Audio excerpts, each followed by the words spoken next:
하 이야기입니다.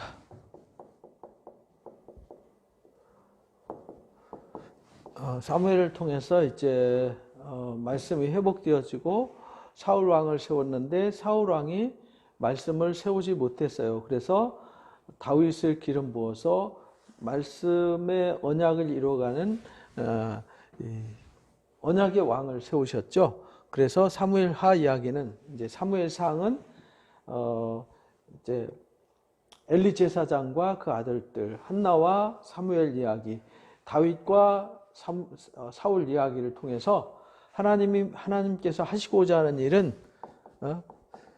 하나님의 뜻, 하나님의 목적은 한 가지였어요. 말씀을 회복하는 것입니다. 그러니까 성경 전체 얘기예요, 이게 사실은. 성경 전체의 흐름이 하나님의 말씀 회복이 뭐냐면 하나님께서 이 땅에 오셔서 모든 인간이 부패하고 타락해 있고 죄 아래 있기 때문에 그 죄에서 구원할 수 있는 방법은 언약 하나님의 말씀으로 길을 만드는 거예요. 이게 길이잖아요, 길. 이 길을 만들어서 하나님이 이제 이 땅에 오셔서 길을 만드시고 이 길을 어디로 이끌어 가냐면 예수 그리스도라고 하는 다윗의 뿌리, 곧 아브라함과 다윗의 자손 예수 그리스도에게로 이끌어가는 한 과정입니다. 이 과정 중에 이제 하나님 뜻에 합당한 다윗을 세워서 다윗을 세웠는데 다윗이 이제 사무엘 하는 순전히 다 다윗 이야기니까요. 다윗 이야기인데 다윗이 그냥 다윗이 되어진 게 아니에요. 우리 인생은요. 어느 날 갑자기 하루아침에 모든 일이 이루어지지 않습니다. 하나님이 택하시는 과정이 있고 택하신 사람이 세워지는 과정이 있고 세워진 이후에 그를 통해서 역사하시고 일하는 과정이 있고 그 뜻을 이루는 과정이 있는 거예요. 그러니까 우리가 똑같거든요. 성경에 이 하나님이 다윗이라는 사람을 미리 준비하시고 택하시고 부르셔서 세우셔서 일하셔서 하나님의 뜻을 세워가는 그 과정이 쭉 있듯이 우리도 과정이 있어요. 이 하나님의 뜻, 하나님이 이 말씀으로 회복하는 과정이 있단 말이죠. 그러니까 우리가 이 과정을 중요하게 여겨야 되거든요. 그 과정이 뭐냐면 내가 오늘 살아가는 이야기예요. 내가 오늘 이 시대를 살아가는 이야기. 우리는 항상 오늘만 산다 그랬잖아요. 그래서 오늘 하루하루 살아가는 삶의 과정 이야기란 말이죠. 지금 사무엘 하는 다윗의 이야기예요. 그래서 사무엘 상에서 사울 왕이 죽고 이제 말씀을 떠나서 하나님으로부터 버림을 받았어요. 그래서 말씀을 존중히 여기고 말씀을 회복시켰던 사무엘과 다윗의 이야기를 통해서 이제 다윗이 세워졌어요. 이제 다윗이 세워진 이후에 하나님 하시는 일이 뭐냐면 이제 자신을 쫓던 사울과 그 친구들, 그 다음에 요나단을 위해서 애곡하는 일, 또 이것을 교통정리하는 거죠. 사무엘이 이끌어왔던 역사 속에서 다윗이 세워졌잖아요. 그리고 이제 사울이 벌려놓은 일들을 교통정리하는 거죠. 뒷정리. 왜냐하면 왕으로 시글락에 해서 왕이 기초를 세워서 이제 본격적으로 하나님이 세운 왕으로서의 역할을 해야 되잖아요. 왕으로서의 역할을 하기 위해서는 앙금 제거를 해야 돼요. 그래서 사울 왕이 죽고 요나단이 죽은 그들을 위해서 애곡하는 일. 그래야 민심을 얻을 수 있잖아요. 백성들의 마음을 어루만져 줄 수 있어야 돼요. 그게 이제 지도자예요. 백성들의 마음을 사지 못하는 왕은 왕이 될 수 없어요. 그래서 하나님께서 다윗을 통해서 다윗이 의롭게 여겨진 이유가 그런 이유예요. 그래서 애곡하는 모습을 보여줬어요. 그래서 의인 다윗의 모습을 보여주시고 끝까지 하나님께 기름 부은 자를 자신의 손으로 죽이지 않고 하나님이 벌하시도록 하고 교통정리를 하게 했어요. 그리고 2장으로 가서 2장부터 4장까지 이제 1장에서 주변 정리를 했어요. 이제 우리도 그렇잖아요. 누가 죽으면 죽은 사람에 대한 그 애도 기간이 있잖아요. 애도를 해서 그 사람을 보내드리고 사람들이 공감하도록 만들어서 아, 그분이 참 훌륭했다, 좋은 일 했다라고 하는 것은요, 이 보내주는 이 사람이 주도적인 일을 하는 그 사람이 어떤 마음과 자세를 갖느냐에 따라서 그 사람을 칭찬받기도 하고 미움받기도 하고 그러는 거거든요. 여러분들 장례식장 가보면 그 집안이 좋은 집안인지 나쁜 집안인지 금방 알 수 있어요. 자식들이 부모님을 잘 보내드리고 형제들이 화목하게 일 처리를 깔끔하게 해서 남들이 볼 때 역시 이 가정은 다르다.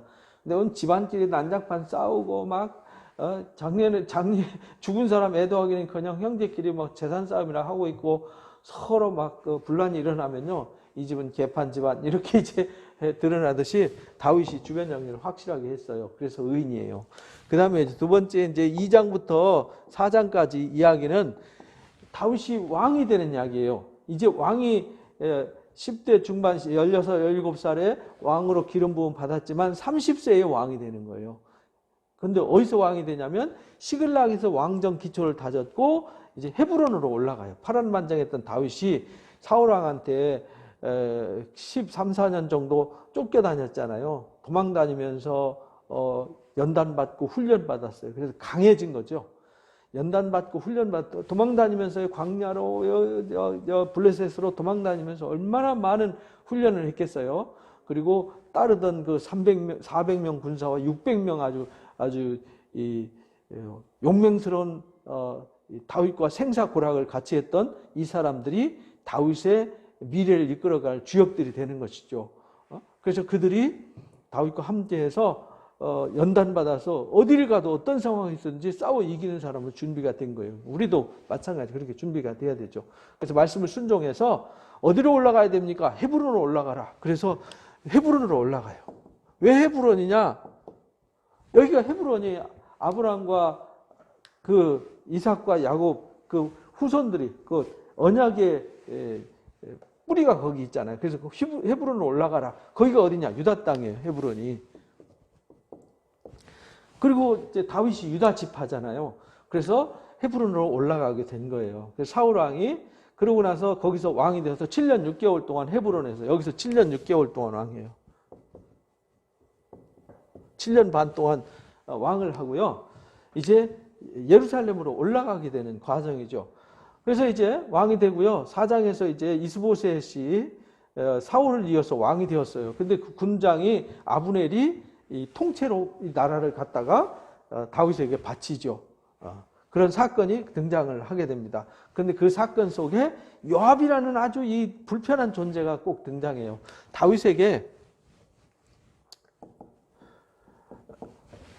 참 우리가 살면서 좋은 사람만 옆에 있으면 되는데요. 다윗이 늘 깨어서 기도하게 하고 겸손하게 만들기 위해서 요압이라는 가시를 주셨어요. 요압이 가시의 역할을 해요. 아브넬이 북이스라엘 통째로 갖다 이제 바쳐서 남유다 왕국과 북이스라엘이 합쳐져서 이제 12지파 왕국을 세워가는데 아브넬이 지대한 공을 세웠는데요. 그 인기가 아브넬한테 시선이 가는 거를 달갑지 않게 여겨서 요압이 다윗의 사촌이잖아요. 그래서 이 자기 허락 없이 된 것을 불쾌하게 생각해서요. 아브넬이 가는 그 길에 군장 아브넬을 죽여버려요. 그래서 다윗이 위기를 겪어요. 왜냐하면 나라를 통째로 갖다 바쳐줬으면 대우를 해줘야 되는데요. 대우해주는 척하고 뒤통수 쳐서 죽인 걸로 돼버렸잖아요. 요압이 한 건데 사실은 다윗 허락 없이.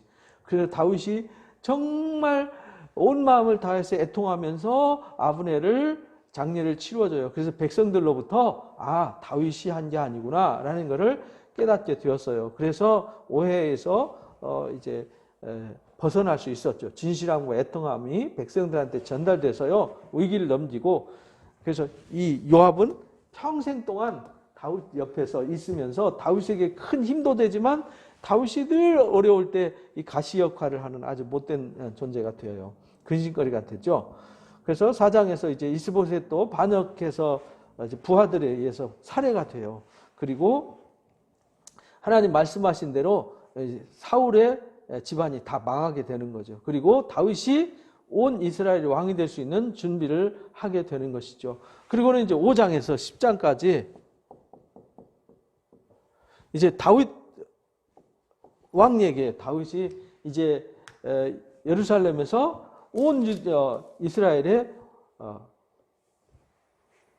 그러니까 유다 지파만의 왕이 아니라 여기 헤브론에서 유다 지파의 왕이었잖아요. 근데 아브넬을 통해서 통째로 갖다 바치는 바람에 3장에서 4장에서 이제 이스보셋이 살해되면서 이제 자연스럽게 다윗이 12지파의 왕이 됐어요. 그런데 다윗이 의도한 게 아니에요. 의도한 게 아닌데 하나님이 간섭하셔서 그렇게 될 수밖에 없도록, 그렇게 세워질 수밖에 없도록 우리 창세기에서 섭리를 배웠잖아요. 그러니까 우리가 성경을 보면서 성경에 이 글에 나오지 않는, 하나님이 보여지지 않는 손길을 읽을 수 있어요. 행간 속에 담겨진 하나님의 음성과 하나님의 손길을 볼 수 있어야 돼요. 다윗이 의롭게 행할 때 알아서 하나님께서 이끌어내시고 세워주시고 하셨다는 거예요. 그러니까 우리가 모든 걸 다 해야 되는 건 아니에요. 근데 우리가 다 하려고 하잖아요. 그럼 하나님이 하실 일이 없잖아요. 우리가 할 일은 뭐냐면 말씀으로 정말 겸손하게 낮아져서 그냥 평범한 삶 속에서 하나님 말씀으로 살려고 애쓰는 삶만 살면 돼요. 그럼 나머지는 누가 일하시냐? 하나님이 앞장서셔서 그 일을 해나가시는 거예요. 근데 내가 말씀으로 살진 않고 내 욕심대로, 내 뜻대로, 내 목적을 이루려고 발버둥을 치니까 꼬이는 거예요. 그래서 나중에 막 분란이 일어나고 문제가 생기고 이러죠. 그래서 그건 모래 위에 집을 지은 거란 말이죠. 그래서 우리는 모래 위에 집을 지으면 안 돼요. 다윗처럼 반석 위에 집을 지어야 되는데, 반석 위에 집을 지으려면 말씀을 듣고 그 말씀을 주야로 묵상하면서 그 말씀을 준행하는 거예요. 그게 이제 창세기부터 계시록까지 초지일관 똑같은 거예요. 말씀 회복이란 말이죠. 말씀의 정신을 회복하고 나의 일상의 삶이 말씀이 돼야 돼요. 주님이 말씀이 되셨듯이. 그래서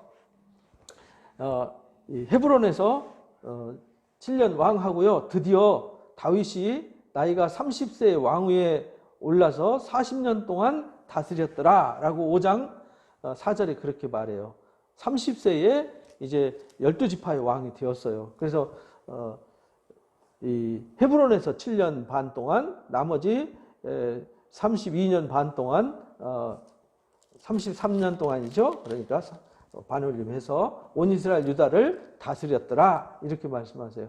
그리고 다윗이 그때부터 이제 5장에서 그 유명한 요 이야기가 이제 중요해요. 다윗이 5장 얘기죠. 다윗이 12지파의 왕이 되고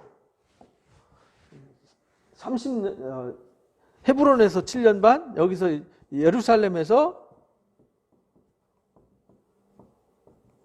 33년간 왕을 해요.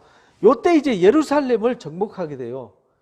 그 전까지는 다윗이 이 예루살렘을 정복하기 이전까지는 여부스 성이었어요. 이게 예루살렘이 여부스 성이었습니다. 여부스 족속의 성이었어요.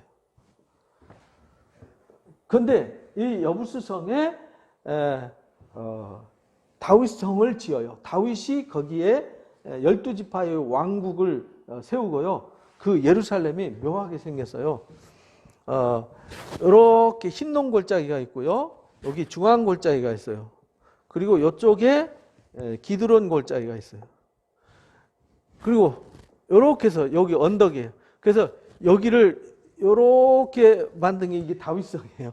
여기 중앙 골짜기와 기드론 골짜기 사이에 여기 언덕으로 이루어져요. 여기가 낮은 지역이죠. 여기는 산이에요. 산. 여기가 모리아산이에요. 모리아산. 거기가 시온성이란 말이에요. 여기가 이제 왕국 다윗성이죠. 다윗 왕궁이 여기 세워져요. 그래서 솔로몬이 나중에 여기다가 성전을 건축하게 되는 거죠. 그리고 여기 제일 낮은 여기가 실로암 연못이에요. 그 유명한. 그리고 여기가 기온샘이 있어요. 기온샘 물을 이쪽으로 끌어들여 가지고 이제 식수원이 됐죠. 여기 이제 다윗성이에요. 나중에 이제 우리가 요즘 보는 예루살렘은 어디냐면 여기로 이렇게 해가지고 이렇게 만들어졌어요. 그래서 지금 현재 이거 헤로드 왕 때 완성된 거죠. 그리고 이제 중세기 때 이 이슬람 사람들이 마무리를 해서 이렇게 완성이 된 거죠. 근데 그때 여기 성경에 나오는 예루살렘은 여기입니다. 그러니까 지금 예루살렘과 성경에 나오는 예루살렘은 차이가 많아요. 그걸 우리가 잘 알아야 되죠. 그래서 슐레이만이 이제 마지막 이렇게 오늘날 성모습은 슐레이만이 만들어 놓은 모습입니다. 그래서 다윗이 블레셋과 이제 여기 이 예루살렘을 여부스 성을 뺏어 가지고 여기가 여부스 성이에요. 이 성을 하나님의 도성으로 만들었어요. 하나님의 도성, 여기를 뭐라고 그랬냐면 시온성 이렇게 말했어요. 시온산, 시온성. 그래서 시온성이 시온 위에 세워졌다. 시온산, 시온성이에요. 지금은 시온이 이쪽이에요. 여기가 시온산이라고 그러는데요. 여기가 이제 가야바 집이 있고 예수님이 재판받았던 자리가 여기 있죠. 그래서 여기가 모리아산인데 이 시온성이 다윗이 이 왕궁을 여기다가 세우고 여기 그래서 천연요새예요. 골짜기 여기만 딱 막으면요 아무도 쳐들어올 수 없어요. 그래서 여부스 사람들이 비웃죠. 절름발이도 맹인도 너희들과 싸워 이길 수 있다.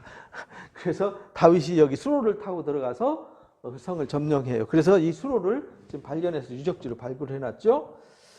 그것이 이제 5장 이야기예요. 그리고 이제 다윗이 이때부터 이제 전쟁을 하게 돼요. 블레셋 사람들과 전쟁해서 싸워서 이깁니다. 그리고는 언약궤를 가지고 와요. 언약궤. 그래서 여기에 시온성 하나님의 도성이 되는 이유는 언약궤를 여기다 모셨기 때문에 그래요. 이제 하나님 중심으로 나라의 통치의 중심에 하나님이 계시고 하나님의 말씀으로 하나님의 언약을 중시하는 거죠.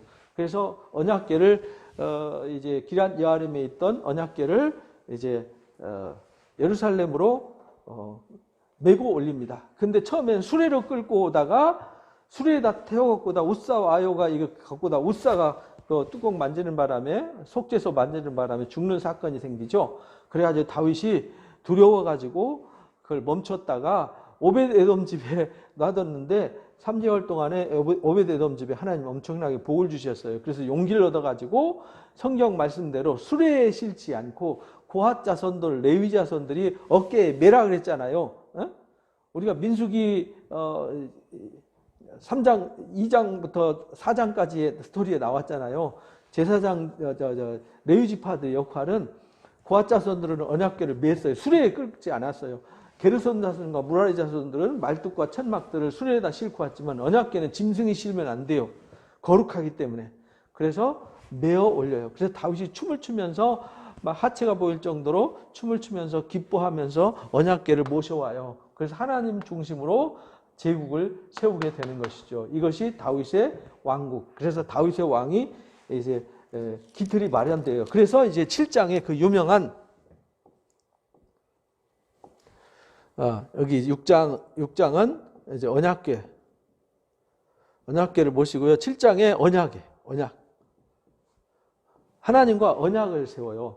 하나님께서 다윗에게 내가 내 집을 이스라엘의 주권자로 삼고 위대한 자의 이름을 이름같이 내 이름을 위대하게 만들 거다라고 언약을 해요.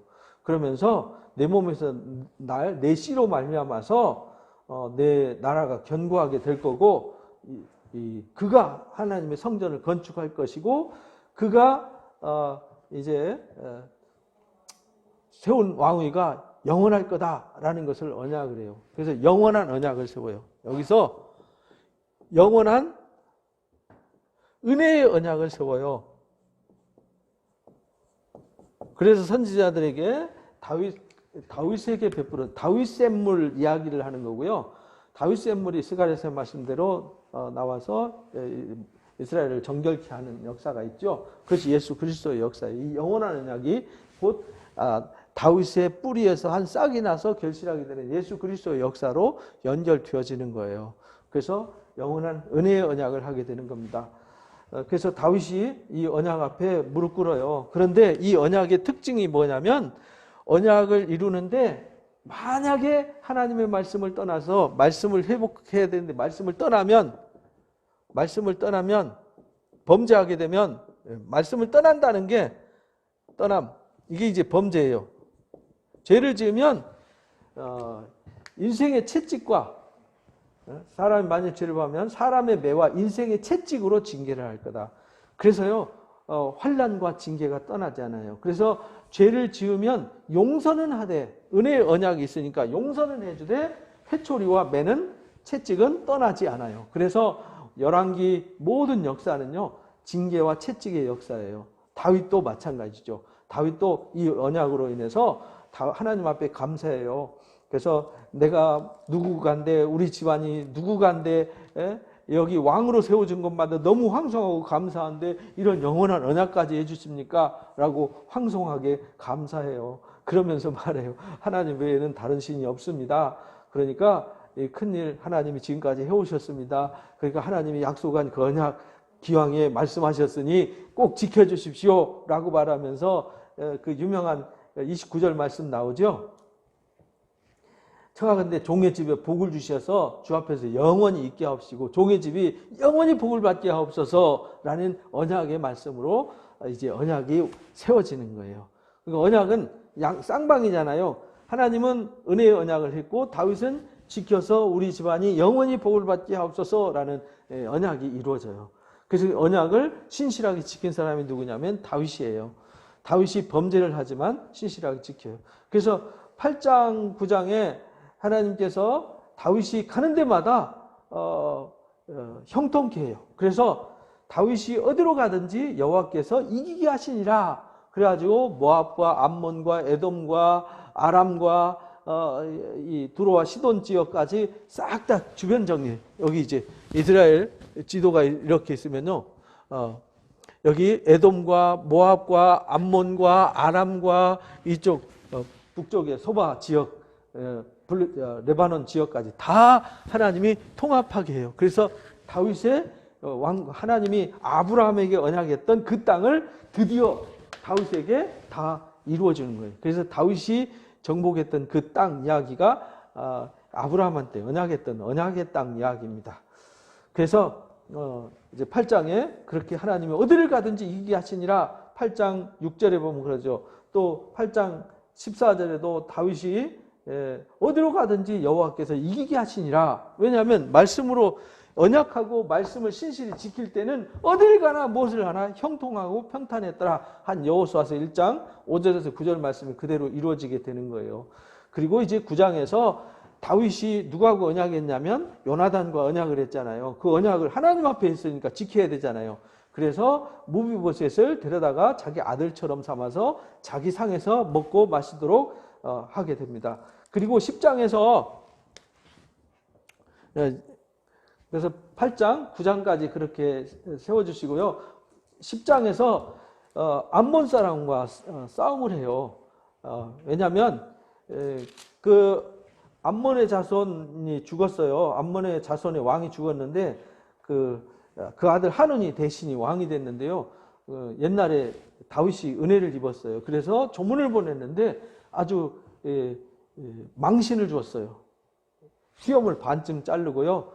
중동볼기까지 하체를 옷을 잘라가지고 아주 수치를 만들어서 수염이 자랄 때까지 여리고성에 있다가 돌아오게 하죠. 그리고는 가서 이 아람 사람들을 군대를 암몬 사람들을 정복하게 됩니다. 아람 사람이 놀래가지고요, 이 다윗에게 미운 털 받겠다 이래가지고 소바 사람, 르홉 사람, 아람 사람, 돕 사람들을 총동원해가지고 용병들을 사가지고 대적을 하지만 하나님이 어디를 가나 이기게 하시니라 이 말씀대로 이기게 하셨어요. 이렇게 해서 하나님의 은혜의 언약 후에 8장부터 10장까지 하나님께서 형통케 하셨어요. 어디를 가나 이기게 하셨어요. 그러니까 언약을 신실하게 지켰으니까. 그런데 11장에서 문제가 생겨요. 11장부터 19장까지 이제 다윗이 사고를 쳐요. 그래서 다윗이 사고를 쳐서 이제는 다윗이 불행한 삶을 시작하게 됩니다. 11장부터 19장까지. 11장에서 우리아나 밧세바하고 간통을 하는 사건이 생기죠. 근데 아이가 생겼어요. 그러니까 우리아를 불러다가 그걸 덮어버리려고 이 침실에 들어가서 마치 우리아의 새끼인 것처럼, 자식인 것처럼 뒤집어 씌우려고 했는데, 우리아가 충성스럽게 나가서 이 전쟁을 하는데, 암몬 사람들과 전쟁하는데 자기만 편안하게 집에 들어가서 그렇게 즐길 수 없다 이래가지고 다윗이 막 술도 먹이고 권고도 하는데 끝까지 안 나가요. 그래서 다윗이 아주 전쟁이 극렬한 데 보내가지고 죽게 만들어요. 그러니까 강간 사건 저질렀죠.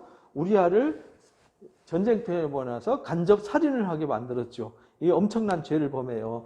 그래서 나단을 통해서 책망을 하게 됩니다. 그 12장 얘기죠. 예, 범죄. 12장에 하나님이 책망을 해요. 부잣집에 짐승이 많이 있는데 한 집에는 양 한 마리밖에 없어요. 그래서 자식처럼 키우는데 손님 왔는데 그 부잣집이 행인이 오니까 그 가난한 집 양새끼 하나 있는 거 뺏어다가 손님을 대접해요. 했다고 얘기를 해요. 그러니까 다윗이 분노를 하죠.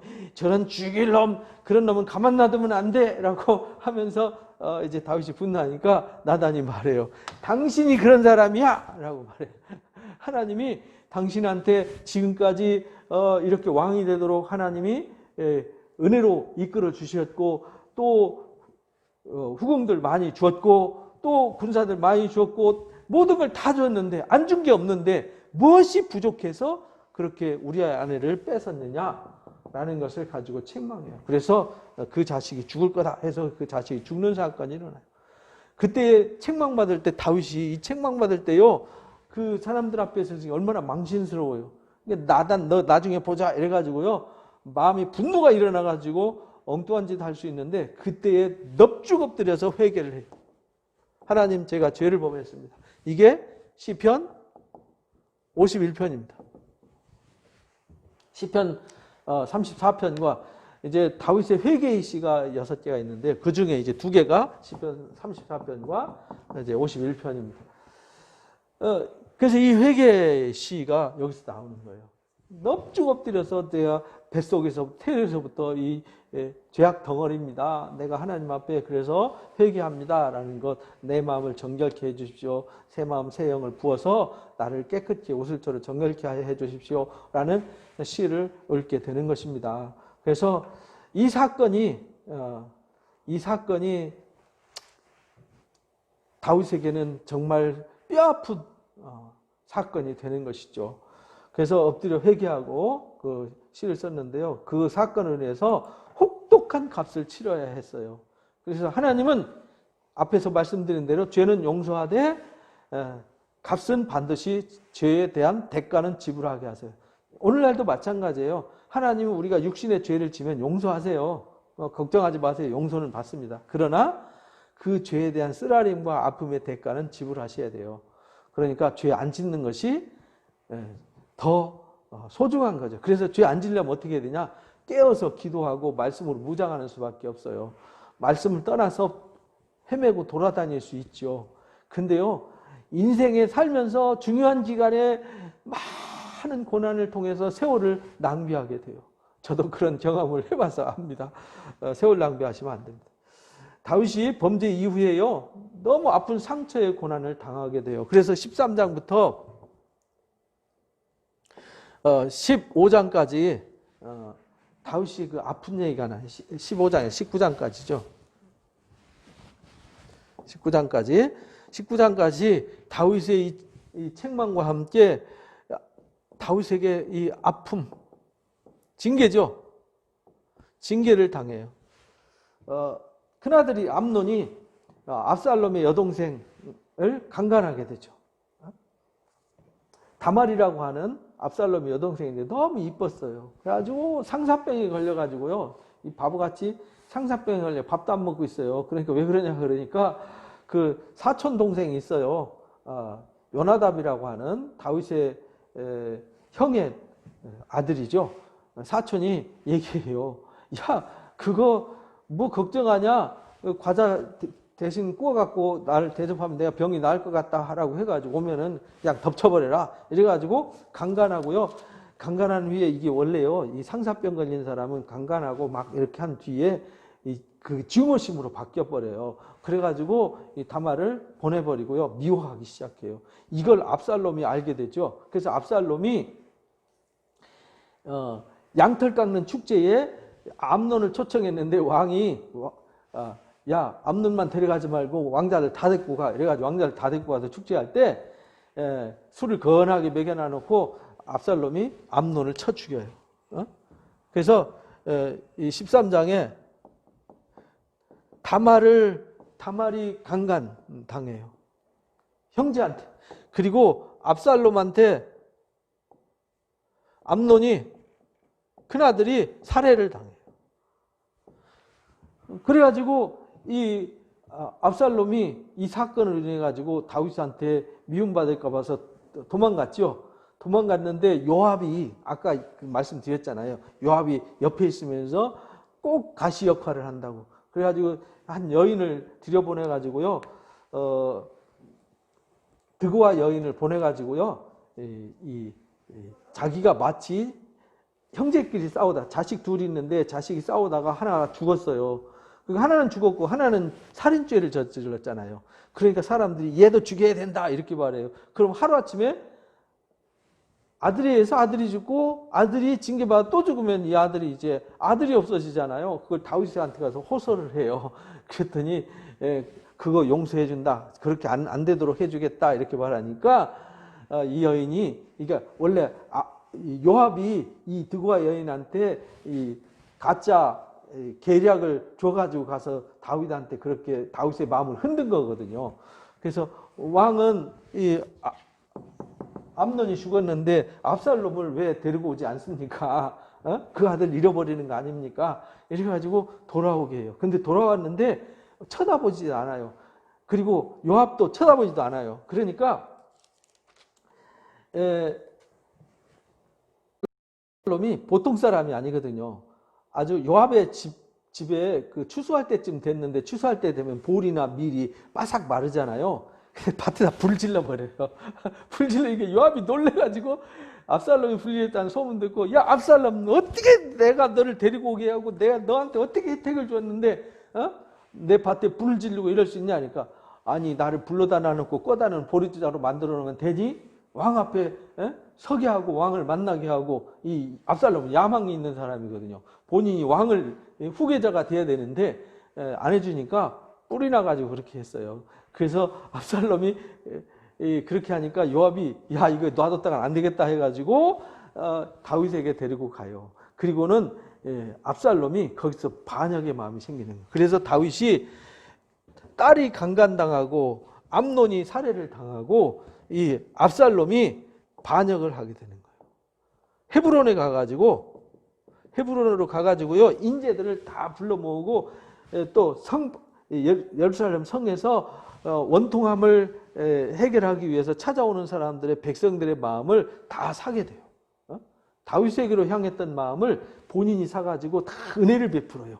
그리고 인재들 다 모아서 야 내가 앞으로 후계자야 줄 잘 서 이래가지고요 했는데 이 반역을 할 때 중요한 인재들이 다 이 앞에 모여요. 200명이 넘는 사람들이 모여들게 돼요. 그 중에 다윗에게 제갈공명 같은 사람이 있었는데 그 사람이 누구냐면 아히도벨이에요. 아히도벨의 모략은 얼마나 대단한지 하나님께 말씀을 받아서 행하는 것과 같이 대단한 사람이었어요. 하나님도 인정하는 아주 대단한 지략가였어요. 제갈공명 같은 사람이었단 말이죠. 근데 이가 여기에 반역이 가담을 하게 된 거예요. 그래서 다윗이 야 큰일 났다 해가지고 보따리 싸들고 요단강 건너서 도망을 가는 거죠. 예루살렘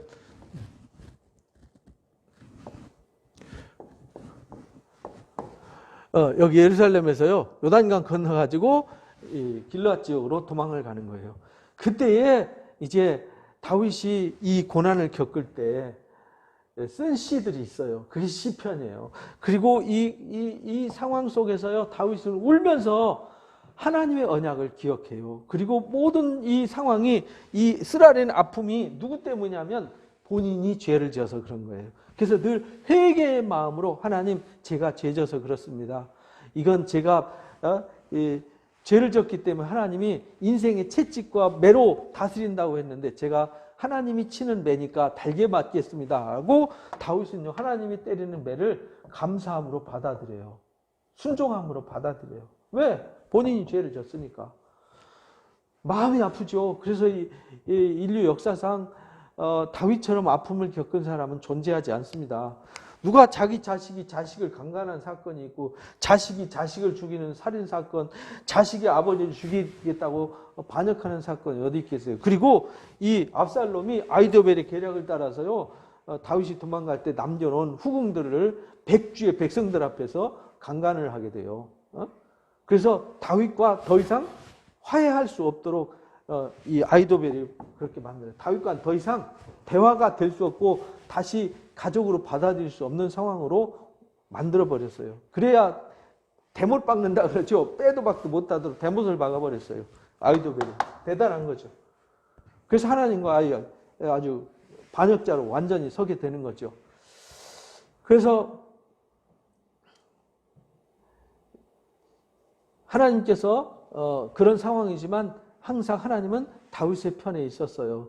그래서 이 이야기가 이제 19장까지 계속 이어지는데, 다윗이 도망갈 때, 울면서 도망갈 때 돕는 사람들이 제사장들이 따라오면서 도와줘요. 그리고 이 입대라고 하는 사람도 도와줘요. 아주 훌륭한 장수죠.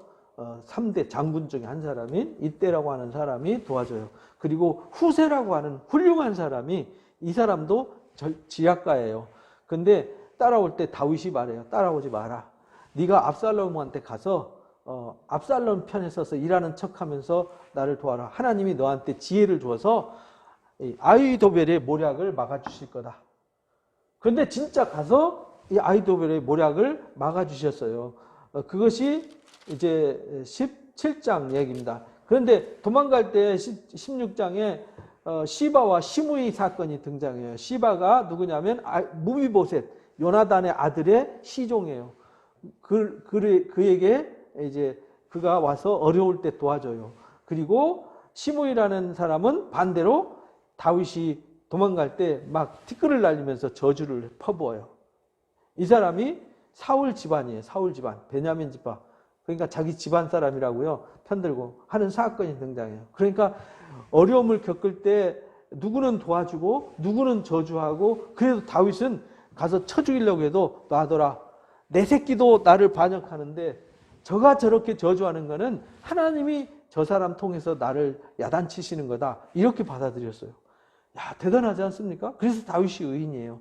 우리가 누구한테 안 좋은 소리 듣고 누구한테 책망 들으면요, 그 사람 미워하지 마시고 그 사람을 통해서 하나님이 나한테 야단치시는구나, 이런 마음을 가져야 돼요. 그래서 우리는 세상을 살아갈 때 사람을 보지 말고 그 사람을 통해서 하나님이 말씀하시고 그 사람들을 통해서 일하시는 하나님을 볼 수 있어야 되는, 이게 진짜 영성이 있는 사람이에요.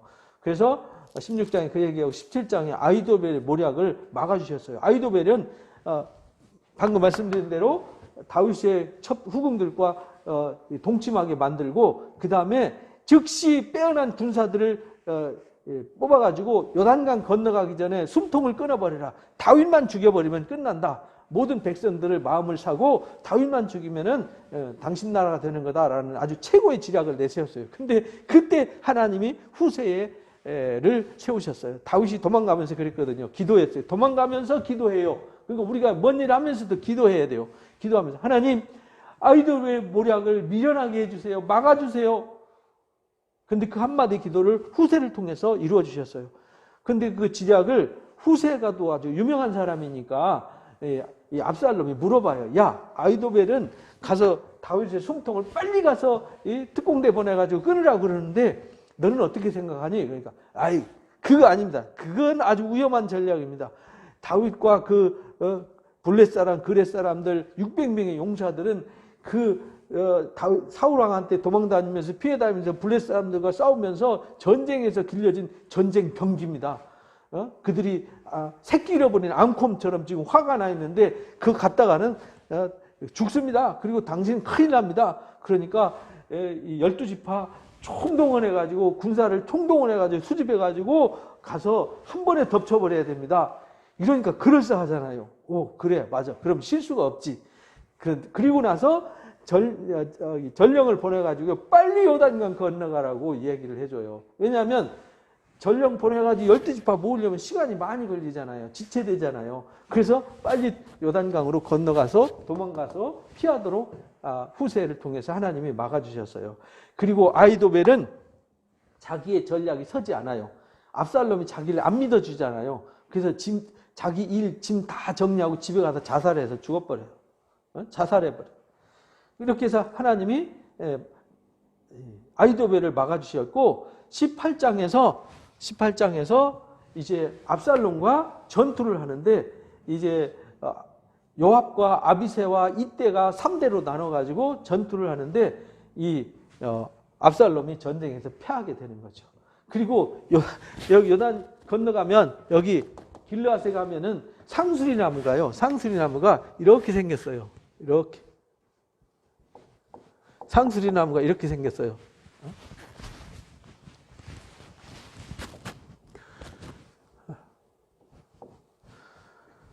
그러니까 여기 말 타고 여기 지나간단 말이에요. 우리나라 상수리 나무는 이렇게 생겼잖아요. 이렇게 생겼는데 요단강 동쪽에는 또는 팔레스타인 지역에 이스라엘 땅에는 상수리 나무가 넓적하게 이렇게 생겼어요. 이게 쳐져서 이렇게 생겼죠. 말 타고 딱 지나가다가 이 압살롬은요 진짜 잘생겼고요. 이 머리숱이 많고 대단한 사람이었어요. 그래서 정수리부터 발끝까지 흠없는 사람이라고 그렇게 성경에 기록이 돼 있어요. 근데 여기 지나가다가 말 타고 쌩 지나가다가 여기에 상수리나무에 걸려버렸어요. 기절해버린 거죠. 매달려서 대롱대롱 하고 있는 거예요. 부딪혀가지고 거기에 머리결 때문에 그게 장점이지만 단점이 된 거죠. 그때 요압이 가서 찔러 죽여요. 그 18장 얘기예요. 그래서 이제 반역군이 다 정리된 거죠. 그때 승리하고 돌아올 때 다윗에게 이 이야기를 전해줘야 되는데요. 다윗이 전쟁할 때 야 압살롬을 살살 다뤄라. 압살롬 죽이면 안 된다 이랬는데 압살롬 죽었잖아요. 근데 죽었을 때 보고를 했더니 19장에 내 아들 압살롬아 내 아들 압살롬 하면서 통곡하고 난리가 났어요. 그러니까 전쟁에서 이긴 사람들이 이겼다고 야 우리 이겼다고 왔는데 모든 사람 다 민망하게 만들었잖아요. 그래서 이 요압이 또 나서요. 또 나서가지고 왕은 도대체 누구 편입니까? 반역자들 치고 왔는데 마치 반역자를 잘못 죽인 것처럼 하고 우리가 잘못한 것처럼 되고 왕은 이 반역자를 위해서 울고 있으니 백성들이 민망해서 다 흩어지지 않습니까? 이제 왕은 큰일 났습니다. 이제 빨리 나가서 그들을 위로해 주시지 않고 격려해 주지 않으면은 이 사람들이 다 등 돌리고 나면 왕은 이전보다 더 비참하게 될 겁니다 하면서 막 협박을 해요. 요압이 그래서 늘 가시가 되는 거예요. 그런데 그 마음을 헤아리지 못하는 거죠. 다윗은 지금 이 일이 사건이 누구 때문이냐면 본인이 죄를 지어서 우리아 안에 범죄한 이 사건 때문에 본인이 채찍맞고 징계를 당한다는 걸 알고 있기 때문에 그 마음을 헤아려야 되는데 그 마음을 헤아리지 못했어요. 그래서 다윗의 군사들과 전쟁에서 이겼지만 다윗은 승리보다는 자신의 범죄 때문에 아들을 잃었잖아요. 아들을 잃고 딸을 잃고 이런 고통을 겪었잖아요. 아들 벌써 둘을 잃었단 말이죠. 그래서 그 깊은 뜻을 헤아리지 못하고 원망하고 있었습니다. 그런데 아픔 속에서도 다윗은요 더 겸손하게 하나님을 의지하는 의인의 모델이 되었다. 이걸 잊어버리면 안 됩니다. 그래서 그렇게 했을 때 반역했던 민심들이 다시 돌아와요. 그리고 돌아올 때 시므이가 막 와가지고 잘못했습니다. 용서해달라 할 때 하나님이 다윗이 피 흘리지를 않았어요. 왜냐하면 지금 싸워서 이기게 한 것이 본인이 징계를 당했고 이기게 하신 것이 당신이 싸워서 이긴 게 아니라 하나님이 싸워서 이기게 해주셨어요. 그래서 피 흘리지 않는 이런 사람이 되었죠. 그 다음에 19장 40절부터 20장에 보면은 세바가 반역을 하게 돼요. 왜냐하면 왕이 돌아올 때 12지파 왕인데 지금 북이스라엘 아니죠. 아직 솔로몬 때가 아니니까 10지파와 이 나머지 유다 지파와 이제 대립이 생긴 거예요. 야, 유다 지파 빨리 와서 영접해서 왕으로 세워야 되지 않냐. 나머지 10지파들이 와가지고요. 우리가 지분이 많고 원래 하나님이 다윗에게 언약할 때 12지파의 왕이 되지 않았냐. 그러니까 우리가 먼저 모셔가겠다 하면서 서로 충성 경쟁하죠. 그런 얘기가 나와요. 그래서 그 충성 경쟁할 때 서로 마음이 갈라져요. 그러니까 참 다윗은 파란만장한 일을 겪는 거죠. 그때에 세바라는 사람이 베냐민 지파의 세바라는 사람이 10지파와 유다 지파의 충성 경쟁 벌이는 가운데 이 불만을 품은 북쪽의 10지파의 마음을 빼앗아요. 그래서 반역을 해요. 근데 하나님께서 그것을 막아주시죠. 그래서 그런 반역되는 상황 또 위기죠. 반역 외에 또 다른 반역으로 위기를 겪고 백성들이 분란이 일어날 때에도 어떻게 해야 될지 모르는 그 상황 속에 다윗은 항상 하나님 앞에 엎드려서 회개의 자세로 나갔단 말이에요. 그때 누가 막아주셨냐? 하나님이 막아주셨어요. 그래서 다윗이 늘 하나님은 늘 의지가 되시고 피난처가 되시고 반석이 되시고 요새가 되신다고 고백을 하게 되는 겁니다. 그렇게 해서 이제 교통정리가 됐어요. 그리고 돌아왔는데 3년 동안 기근이 생겼어요. 또 위기죠. 다윗은 계속 아픔과 위기를 겪어요. 그때에 하나님 앞에 엎드려 기도했어요. 그러니까 다윗은 무슨 일이 있으면 엎드려 기도하죠. 그랬더니 하나님이 응답을 주셨어요. 기브온 사람들이 여호수아서 9장에 보면 기브온 사람들이 항복해가지고 하나님과 언약해서 물 깃고 장작 패고 하는 성막에서 봉사하는 사람들 삼아 주셨잖아요. 그런데 이 사울 왕이 이 사람들을 홀대하고 괴롭혔단 말이죠. 그래서 그 죄가 해결되지 않았어요. 그래서 그 죄를 해결할 때 다시 비를 주시고 회복을 주셨어요. 그래서 그 이후에 블레셋과의 전쟁에서 또 싸우죠. 그래서 이겼던 장수 얘기를 잠깐 다루고요. 22장에 그래서 결론 승전시를 쓰게 돼요. 승전시. 그러니까 하나님께서 그동안 했던 22장 이게 시편 18편이에요. 같은 얘기입니다. 하나님이 이 18편 22장 보면은 다윗이 승전 노래를 부르는데 뭐라고 노래하냐면 하나님은 나의 반석이요 산성이요 요새세요. 하나님이 나를 건지세요. 하나님 나를 구원해 주셨어요. 그래서 구원하신 하나님을 찬양해요. 내가 사망의 물결에 둘러싸여요. 불의의 창수가 나를 두렵게 해요. 지옥의 줄이 수월이 지옥이잖아요.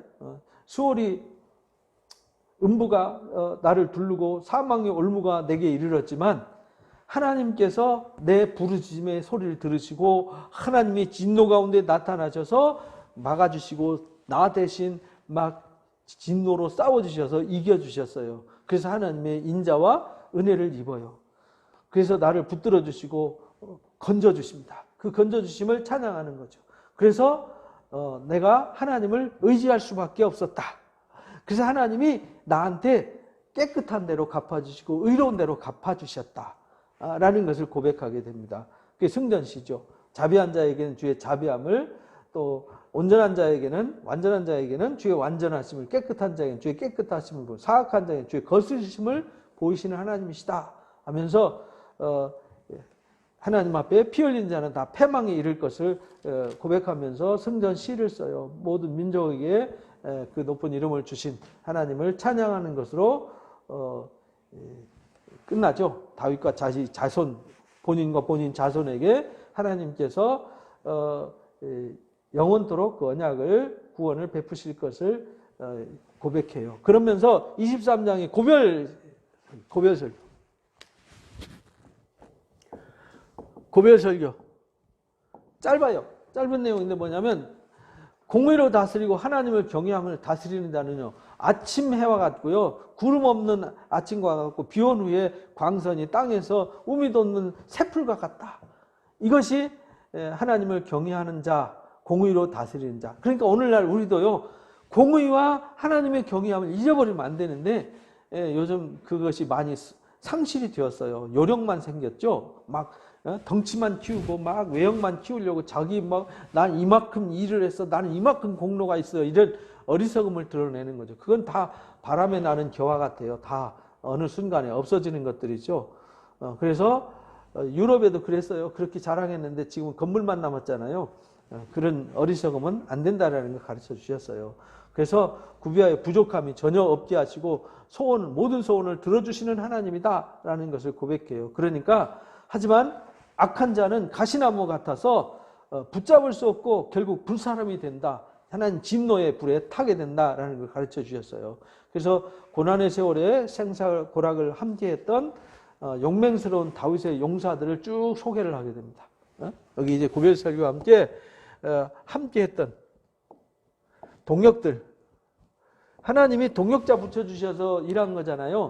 그러니까 다윗은 동역자를 구하려고 쫓아다니지 않았어요. 사람들이 모여들었죠. 모여들어가지고요, 다윗과 생사고락을 함께 했어요. 그러니까 우리는 그렇게 서로 의인들끼리 똘똘 뭉쳐가지고요, 하나님 역사를 이어가는 사람들이 돼야 되는 것이죠. 자랑스럽고 용맹스러운 다윗의 용사들이 쭉 나에 소개됩니다.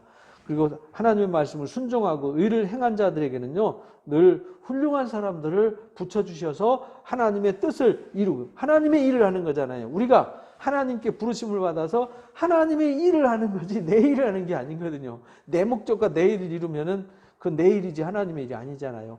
나는 하나님의 부르심을 받아서 하나님의 일에 순종하며 나아가면 하나님이 나를 통해서 일하시고 내 앞장서서 일하신다는 거 잊어버리면 안 돼요.